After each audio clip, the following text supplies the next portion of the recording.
शिरोळ तालुक्यातील चिपरीतील 25 वर्षीय संदेश लक्ष्मण शेळके या तरुणाच्या खून प्रकरणाचा तपास जयसिंगपूर पोलिसांनी अवघ्या 6 तासात लावला असून या प्रकरणी 3 आरोपींना कर्नाटकातील चिक्कोडी इथून अटक करण्यात आली आहे।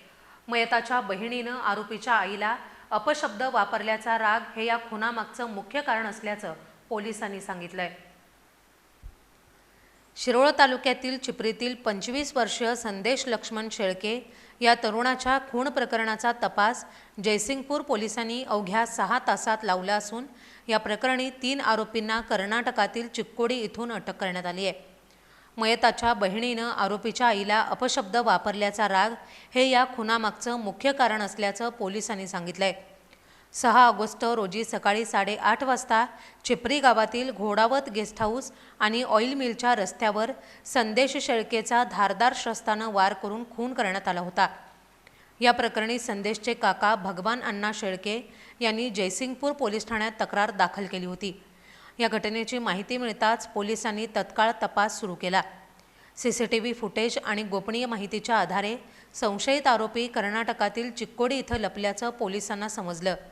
त्यानंतर पोलीस निरीक्षक सत्यवान हाके यांच्या नेतृत्वाखालील गुन्हे शोध पथकानं तातडीनं चिक्कोडीला धाव घेऊन सापळा रचला।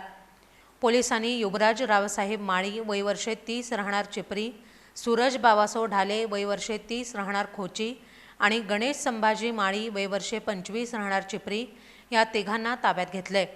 चौकशी दरम्यान मुख्य आरोपी युवराज माळी यानं खुनाची कबुली दिली आहे। संदेशच्या बहिणीनं आपल्या आईबद्दल अपमानास्पद शब्द वापरल्याचा राग मनात धरून त्यानं संदेशच्या कोयत्याने वार करून खून केल्याचं सांगितलंय। हा संपूर्ण तपास पोलीस निरीक्षक सत्यवान हाके, सहाय्यक पोलीस निरीक्षक दीपक कदम, पोलीस उपनिरीक्षक प्रवीण माने, युनुस इनामदार, किशोर अंबुडकर, निलेश मांजरे, ताहिर मुल्ला यांनी यशस्वीरित्या पार पाडला। या जलद तपासामुळे जयसिंगपूर पोलिसांच्या कामगिरीचं सर्वत्र कौतुक होतंय।